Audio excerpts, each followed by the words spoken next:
الحمدللہ رب العالمین والصلاة والسلام علی حبیبہ محمد وعلی آلہ واصحابہ۔ فاعوذ باللہ من الشیطان الرجیم، بسم اللہ الرحمن الرحیم۔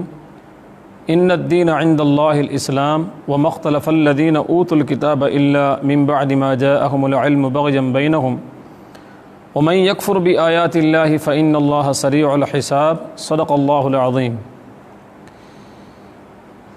شروع اللہ کے نام سے جو بڑے مہربان نہایت رحم کرنے والے ہیں۔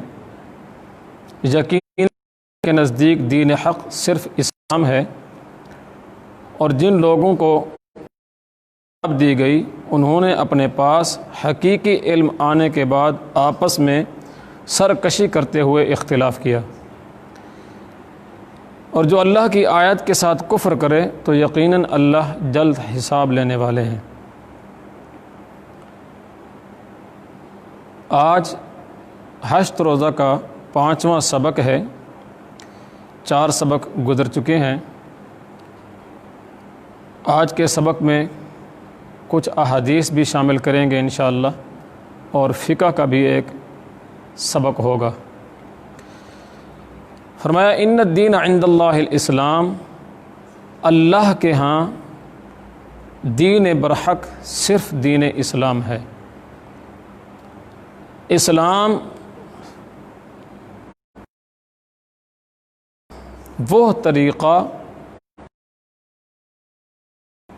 وہ طرز حیات جو عبادات کے ساتھ ساتھ اس کے اندر مالک کی رضا بھی شامل ہو، اللہ کے نزدیک اسلام دین اسلام ہے، اور وہ صرف اور صرف اسلام ہی ہے۔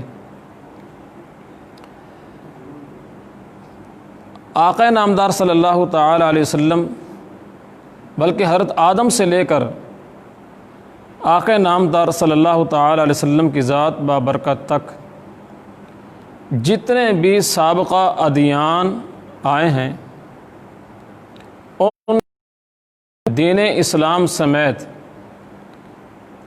چند باتیں ایسے تھیں جو تمام میں مشترک ہیں: توحید، رسالت، قیامت، حشر، برزخ، جنت و دوزخ۔ یہ ساری باتیں پہلے ادیان کے اندر بھی تھیں اور دین اسلام میں بھی ہے، اور یہ ساری ضروریات جو ضروریات دین تھیں، ملائکہ اور فرشتوں پر بھی ایمان لانا، جتنی بھی ضروریات دین تھیں سب کی سب تمام ادیان کے اندر متفق ہیں۔ آگے ہر نبی کی ہر شریعت کے طور طریقے اپنے ہیں، ان کی امت کے مزاج کے مطابق ان کی جو کے طور طریقے تھے، جو انداز تھے، وہ اپنے اپنے تھے۔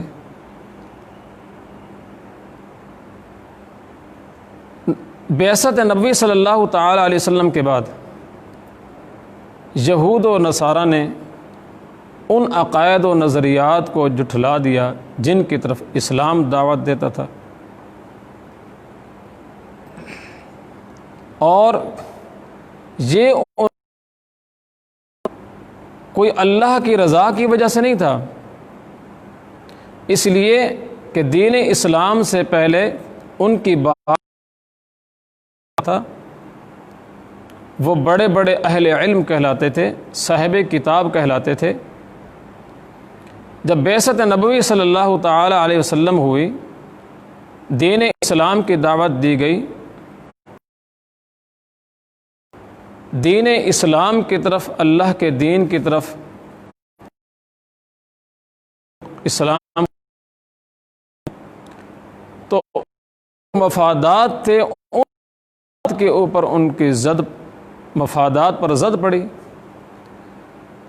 تو انہوں نے مختلف قسم کے دین اسلام کے خلاف ہتھ کنڈے استعمال کرنا شروع کر دیے، مخالفت شروع کر دی۔ اسی بات کو آگے قرآن کریم نے بھی ارشاد فرمایا وَمَا اخْتَلَفَ الَّذِينَ أُوتُوا الْكِتَابَ إِلَّا مِن بَعْدِ مَا جَاءَهُمُ الْعِلْمُ بَغْيًا بَيْنَهُمْ، اور یہ جو ان کا اختلاف تھا یہ کوئی اللہ کی رضا یا دین موسوی یا دین عیسائی کی خدمت نہیں تھی، وہ تو ادیان منسوخ ہو چکے تھے، اور یہ بات خود یہود و نصارہ بھی جانتے تھے کہ دین اسلام دین حق ہے، رسول اللہ صلی اللہ تعالی علیہ وسلم نبی آخر الزمان ہیں، کیونکہ ان کی کتابوں کے اندر یہ بات موجود تھی۔ آقا نامدار حبیب کبریا صلی اللہ تعالی علیہ وسلم نبی آخر الزمان ہیں، آپ کے اوصاف کمالات کے صحابہ رضوان اللہ علیہم اجمعین کے اوصاف اور کمالات تک موجود تھی۔ اس لیے قرآن کریم میں اللہ رب العزت نے ارشاد فرمایا یعرفونہ کما یعرفونہم، اے حبیب یہ لوگ آپ کو ایسے ہی جانتے ہیں جس طرح کہ یہ اپنی اولاد کو جانتے ہیں، اپنے بیٹوں کو جانتے ہیں۔ ان کو پتہ ہے کہ آپ نبی آخر لیکن سامنے آ گئے، انہوں نے دین اسلام سے انکار کر دیا۔ ایک تو یہ اختلاف تھا، اور دوسرا اختلاف، 4 قسم کے اختلافات جو ہیں مختلف ادوار کے اندر مختلف صورتوں میں آج تک ہوتے آ رہے ہیں۔ 2 اختلافات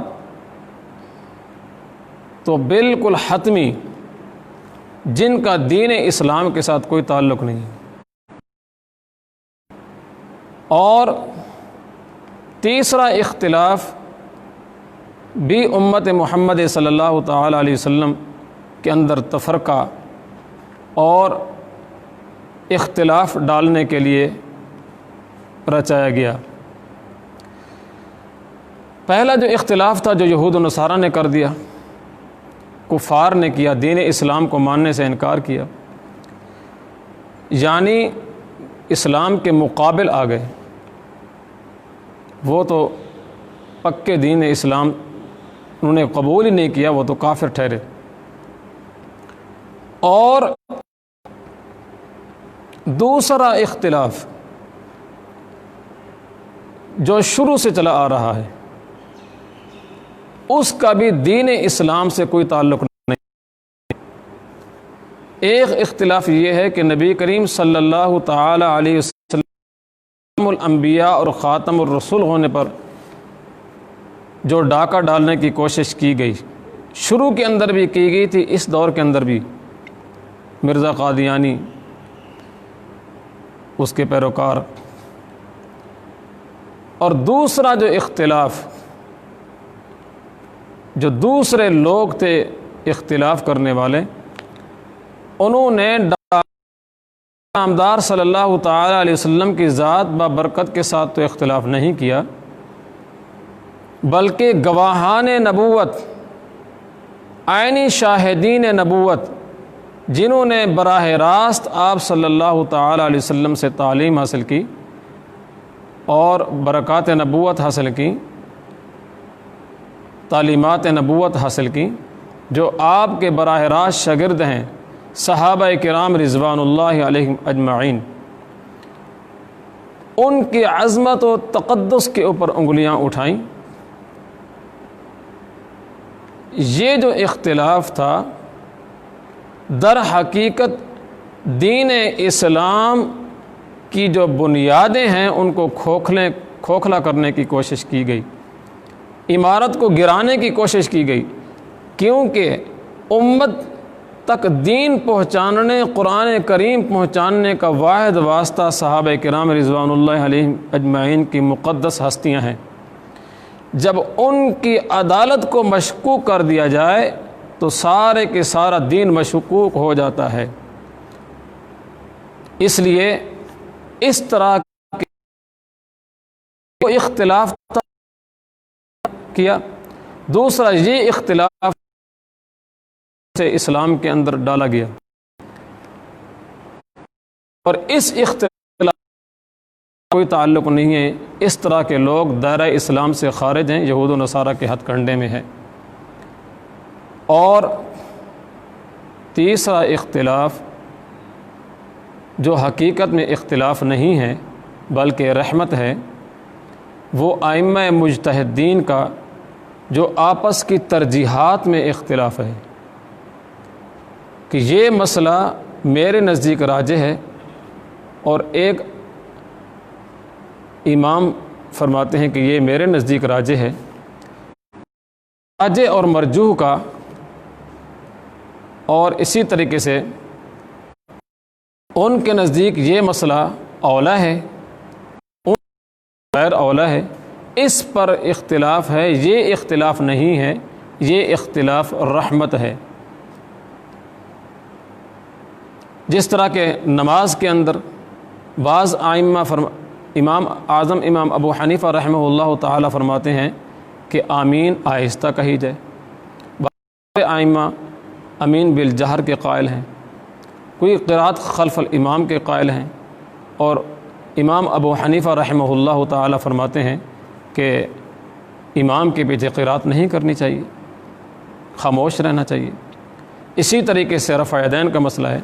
یہ جو اختلاف ہے یہ در حقیقت آقا نامدار صلی اللہ تعالی علیہ وسلم کی جتنی بھی اقوال ہیں ان پر عمل کی مختلف صورتیں ہیں،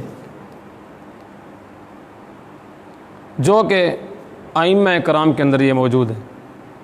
ایک نے ایک عمل کی صورت کو اپنا لیا، ایک نے ایک حدیث کو لے لیا، ایک نے ایک سنت کو لے لیا۔ تو آقا نامدار صلی اللہ تعالی علیہ وسلم کی اقوال کے اوپر، آپ کے افعال کے اوپر عمل کی مختلف صورتیں ہیں۔ اور تیسرا جو اختلاف ہے وہ اختلاف نظر نہیں آتا، لیکن لگتا ایسے ہی ہے کہ یہ مفادات کا اختلاف ہے۔ مفادات کی وجہ سے فرقہ بندی، تفرقہ یہ امت محمد صلی اللہ علیہ وسلم میں در آیا ہے۔ دیوبندی، بریلی، اہل حدیث اختلاف ہے۔ یہ تمام جماعتیں سب اللہ کو مانتی ہیں، اللہ کے رسول کو مانتی ہیں، اور آپ صلی اللہ تعالی علیہ وسلم کی ختم نبوت پر ایمان رکھتی ہیں، صحابہ کی عظمت و تقدس کے قائل ہیں، لیکن چھوٹی موٹی باتوں کو لے کے آپس میں اختلاف کرتے ہیں۔ اللہ رب العزت اس صفوں کے قائم کرنے کی توفیق کرتے۔ ہم مسلمان اگر اتحاد کی دولت سے مالا مال ہوئے تو انشاءاللہ اسی دن دشمنان اسلام کی شکست ہوگی۔ یہ آج کے سبق میں یہ آیت آئی ہے، وَمَا اخْتَلَفَ الَّذِينَ أُوتُوا الْكِتَابَ إِلَّا مِن بَعْدِ مَا جَاءَهُمُ الْعِلْمُ بَغْيًا بَيْنَهُمْ۔ حضرت جی رحمہ اللہ تعالی قاسم فجوزات حضرت امیر محمد اکرم آوان رحمہ اللہ تعالی نے آیت کے اس حصے کے اوپر پورے شرح و بسط کے ساتھ بہت لمبی تفصیل نقل فرمائی ہے، بہت لمبی تفصیل ارشاد فرمائی ہے، جو اسی کورس کے اندر ہر ساتھی کو چاہیے کہ وہ اسی کورس کے اندر وہ ضرور پڑھے۔ میں نے اس تمام کا خلاصہ آپ کے سامنے عرض کر دیا۔ آگے فرمایا وَمَن يَكْفُرْ بِآيَاتِ اللَّهِ فَإِنَّ اللَّهَ سَرِيعُ الْحِسَابِ، اور جنہوں نے اللہ کی آیت کا انکار کیا، فَإِنَّ اللَّهَ سَرِيعُ الْحِسَابِ، بے شک اللہ یقیناً اللہ جلد حساب لینے والے ہیں۔ جنہوں نے اللہ کی آیات کا، قرآن کا انکار کر دیا، وہ صراحتاً کا دین اسلام کے ساتھ کوئی تعلق نہیں۔ اللہ رب العزت ہمیں دین حق کو صحیح سمجھنے اور اس پر عمل کرنے کی توفیق عطا فرمائے، اور امت مسلمہ میں اتحاد اور اتفاق کی دولت عطا فرمائے۔ یہ آج کا سبق تھا قرآن کریم کا۔ آگے احادیث کا ہم سبق شروع کریں گے۔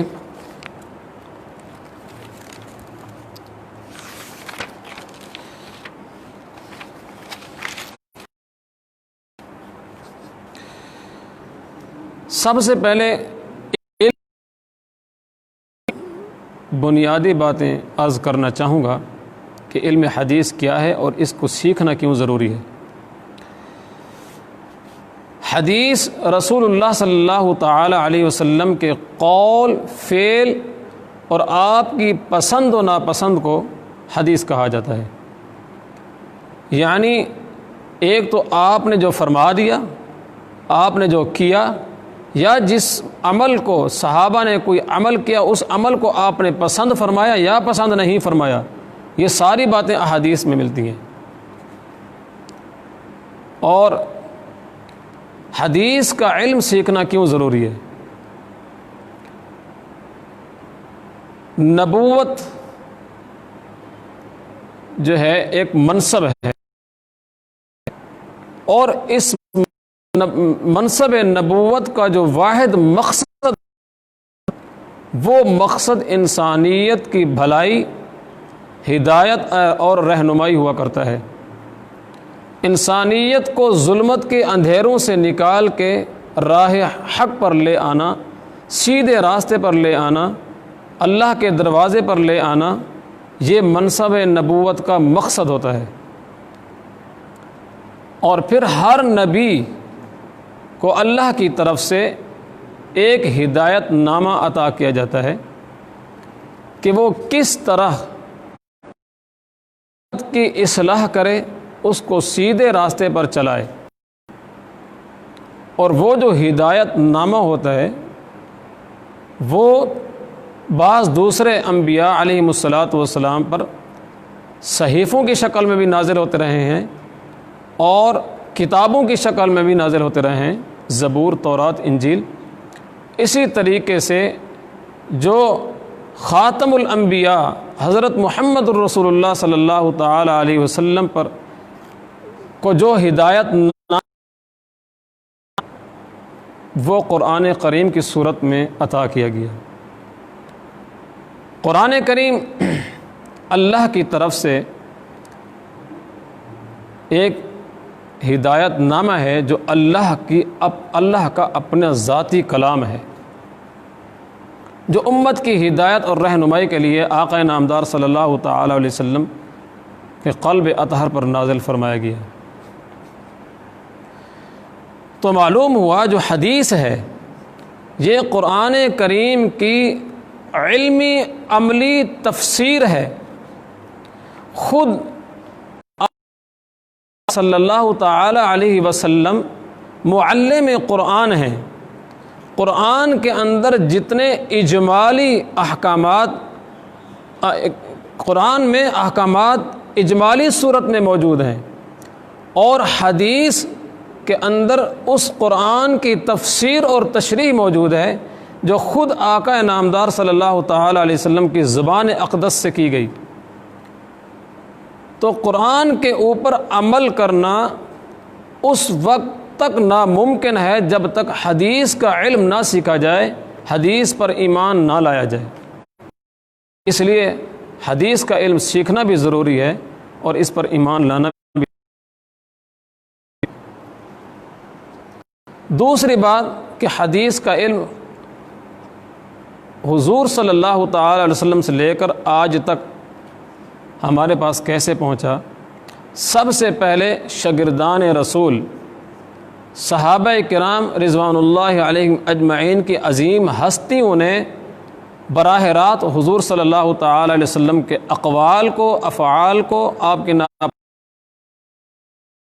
اپنے قلوب میں، اپنے ذہنوں میں محفوظ کر لیا، اور جو لکھنا جانتے تھے انہوں نے لکھا بھی،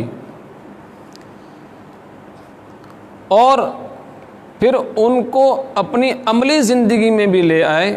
آپ کے افعال و اقوال کو عملی جامہ پہنا کر امت کے سامنے پیش بھی کیا، اور پھر صحابہ کرام سے، تابعین نے، تبع تابعین نے، پھر ایک کہ جب علم حدیث اس میں ایسے لوگ بھی پیدا ہو گئے جو علم حدیث کے اندر در اندازی کرنے لگے، اپنی طرف سے باتوں کو گھڑنے لگے، تو پھر اسماء الرجال کا ایک فن، پھر حدیث کی مختلف کتابیں ہوئیں جو وہ موجود ہیں، اس سے امت استفادہ حاصل کر رہی ہے۔ اللہ رب العزت ان ہستیوں بے شمار رحمتیں اور برکتیں نازل فرمائے کہ جنہوں نے اپنی محنت شاقہ کے ساتھ دن اور رات ایک کر دی، انہوں نے اپنی زندگیاں لگا دی اس علم کے اوپر، تاکہ آنے والی امت کو یہ علم حدیث پہنچایا جا سکے، اور آج وہ ہم تک پہنچ چکا ہے، موجود ہے۔ کہ نبی کریم صلی اللہ تعالی علیہ وسلم نے فرمایا کہ اعمال کا دار و مدار نیتوں پر ہے، یعنی اعمال کی قبولیت کا دار و مدار نیت پر ہے۔ ایک ہوتی ہے شے کی حقیقت، اور دوسری شے کی صورت ہوتی ہے۔ کوئی بھی بندہ کام کر رہا ہے، عمل کر رہا ہے، کوئی بھی فعل ہے، ایک اس کی صورت ہے اور ایک اس کی حقیقت ہے۔ صورت تو ان ظاہری آنکھوں سے دیکھی جا سکتی ہے، اور حقیقت کے لیے باطن کی آنکھ، بصیرت درکار ہوتی ہے۔ ایک بات تھی، اس لیے خلوص سے واضح ہے جو رضا کی خوشنودی ہے۔ برے اعمال صلاحیت ہی نہیں ہوتی کہ اس کے اندر اللہ کی رضا یا وہ برے اعمال تو اللہ کے عذاب اور عتاب کا سبب بنتے ہیں، اس لیے اس میں خلوص نیت کا سوال ہی پیدا نہیں ہوتا۔ عن سفیان بن عبد اللہ الثقفی رضی اللہ تعالی عنہ قال قلت یا رسول اللہ قل لی فی الاسلام قولا لا اسأل عنہ احدا بعدک قال قل آمنت باللہ ثم استقم۔ حضرت سفیان بن عبداللہ ثقفی رضی اللہ تعالی عنہ رسول اللہ صلی اللہ تعالی علیہ وسلم عرض کی، یا رسول اللہ کہ مجھے کوئی اسلام کی ایسی بات سکھا دیں، کوئی ایسا کام بتا دیں، کوئی ایسی بات بتا دیں کہ دوبارہ مجھے کسی سے آپ کے بعد سوال کرنے کی ضرورت نہ پڑے۔ سوال کرنے والے کا سوال بھی بہت خوبصورت تھا۔ کی ہستی نے اور معنی آپ کو جوامع الکلم عطا کیے گئے تھے، جو جامع آپ نے فرمایا قل آمنت باللہ، کہو کہ میں اللہ پر ایمان لایا، ثم استقم، پھر اس پر ساری زندگی جم جاؤ، ڈٹ جاؤ۔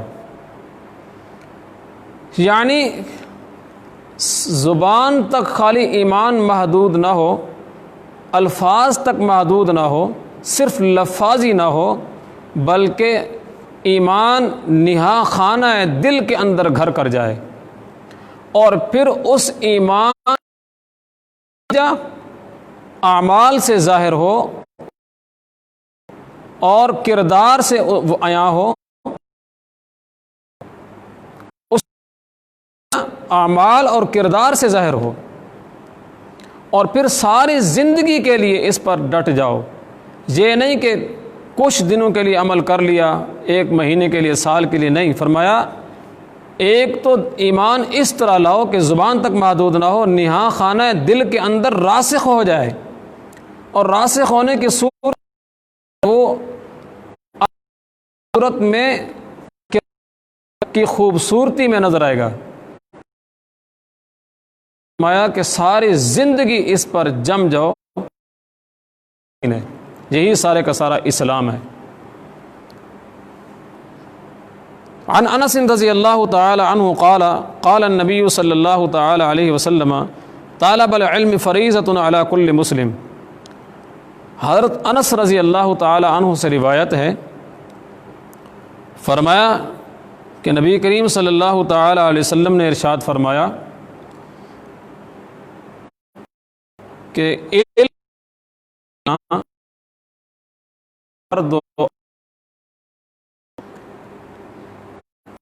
زندگی حرکت اور عمل کا نام ہے، کے لیے علم کا ہونا ضروری ہے۔ جب ایک بندہ مومن نے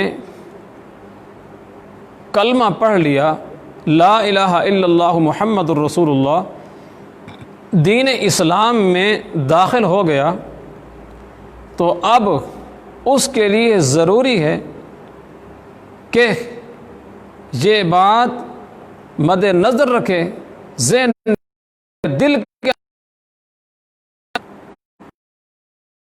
مالک حقیقی نے، اس کے مالک نے اللہ رب العالمین سے احکامات نازل کیے، اور پھر محمد الرسول اللہ صلی اللہ تعالی علیہ وسلم نے کون سے طریقے بتائے، ان تمام کا علوم حاصل کرنا ہر بندہ مومن پر فرض ہے جس نے کلمہ لا الہ الا اللہ محمد رسول اللہ پڑھا۔ ایک احکامات الہی کا علم، دوسرا محمد رسول اللہ صلی اللہ تعالی علیہ وسلم نے ہادی عالم نے اس کے طریقے کیا ہیں ان کا سیکھنا ہر مسلمان پر فرض ہے۔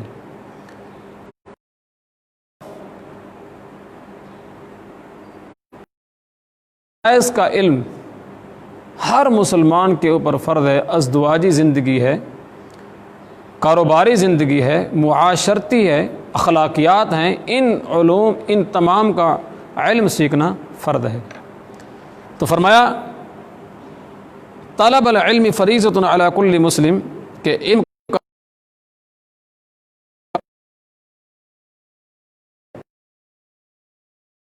آج کا اور حدیث ابتدائی ضروری باتیں بھی پڑھی، اور آگے فقہ کا ایک سبق بھی پیش کیا جائے گا۔ کل کے سبق میں ہم نے فقہ کے ماخذ، فقہ کی بنیاد، ماخذ، تعریف، موضوع اور دائرۂ کار اور فقہ کے مختلف ادوار اور ان سب کے بارے میں ہم نے کل پڑھا تھا۔ آج پہلا سبق ہے جو پڑھا جائے گا، یہ 6 کلمہ ہیں، 6 کلمے۔ یہ تعلیم الاسلام کا حصہ ہے جو مفتی کفایت اللہ رحمہ اللہ تعالی نے تالیف کی ہے۔ اس تعلیم الاسلام کا جو حصہ اول ہے وہ 8 روزہ کورس کے اندر شامل کیا گیا ہے، اور وہ سوال و جوابات کی صورت میں ہے۔ سوال اسلام کا کلمہ کیا ہے، جواب اسلام کا کلمہ یہ ہے لا الہ الا اللہ محمد رسول اللہ، اللہ کے سوا کوئی عبادت کے لائق نہیں، محمد رسول اللہ صلی اللہ تعالی علیہ وسلم اللہ کے رسول ہیں۔ سوال کلمہ شہادت کیا ہے، جواب کلمہ شہادت یہ ہے اشہد ان لا الہ الا اللہ وحدہ لا شریک لہ واشہد ان محمدًا عبدہ ورسولہ، میں گواہی دیتا نہیں، اس کا کوئی شریک نہیں، اور میں گواہی دیتا اللہ تعالی علیہ وسلم اللہ کے بندے اور اس کے رسول ہیں۔ اور تیسرا کلمہ تمجید ہے۔ تمجید کا معنی ہوتا ہے بزرگی۔ سبحان اللہ والحمد للہ ولا الہ الا اللہ واللہ اکبر ولا حول ولا قوۃ الا باللہ العلی العظیم۔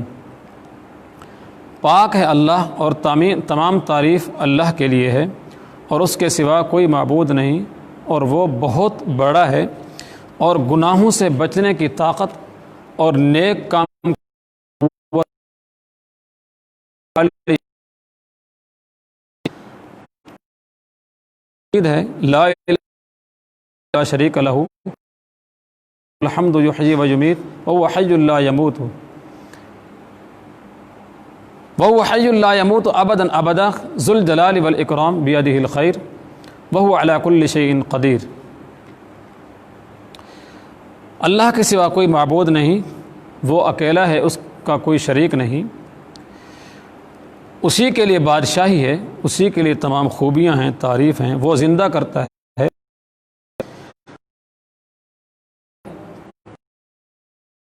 بھی اس کو موت نہیں آئے گی،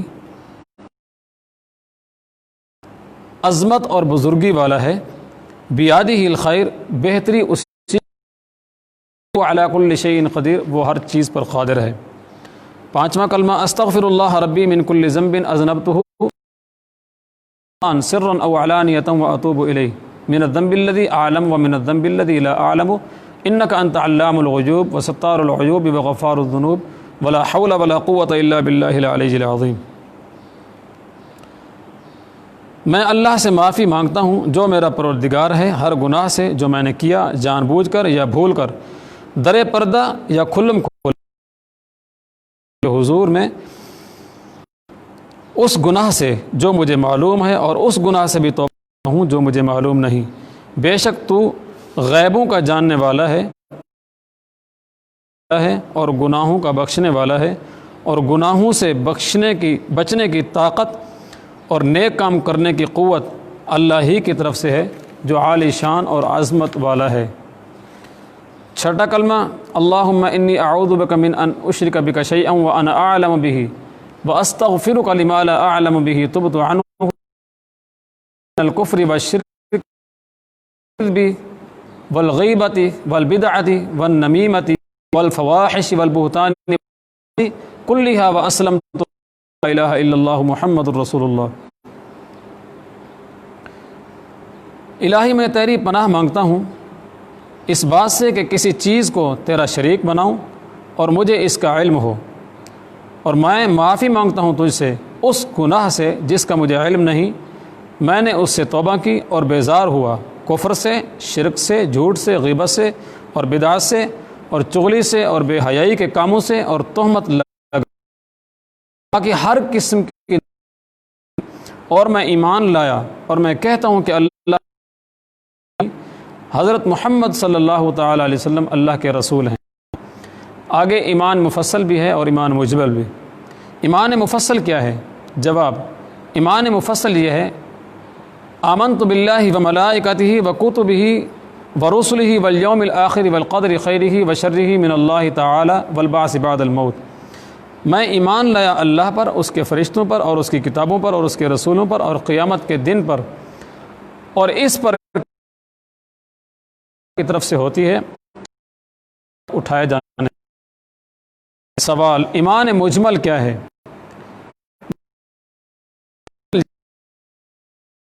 اسمائہ و صفاتہ وقبلت جمیع احکامہ اقرار باللسان و تصدیق بالقلب۔ میں ایمان لایا اللہ پر جیسا کہ وہ اپنے ناموں اور صفتوں کے ساتھ ہے، اور میں نے اس کے تمام احکام قبول کیے، اقرار کیا زبان سے اور اس کی تصدیق کی۔ ایمان مفصل بھی اور ایمان مجمل بھی اس میں آ گیا۔ ایمان مفصل کا مطلب یہ ہوتا ہے کہ جس کو تفصیل سے بیان کیا گیا ہے، اور ایمان کہ جس میں ایمان کی باتوں کو ذکر کیا گیا ہو۔ آج کے سبق میں درس قرآن بھی ہوا، قرآن کا سبق بھی ہوا، حدیث کا سبق بھی ہوا اور فقہ کا سبق بھی ہوا۔ اللہ رب العزت ہمیں احادیث نبوی، قرآن کریم اور احادیث نبوی اور تمام دیگر اسلامی تعلیمات کے اوپر شریعت محمد صلی اللہ تعالی علیہ وسلم پر عمل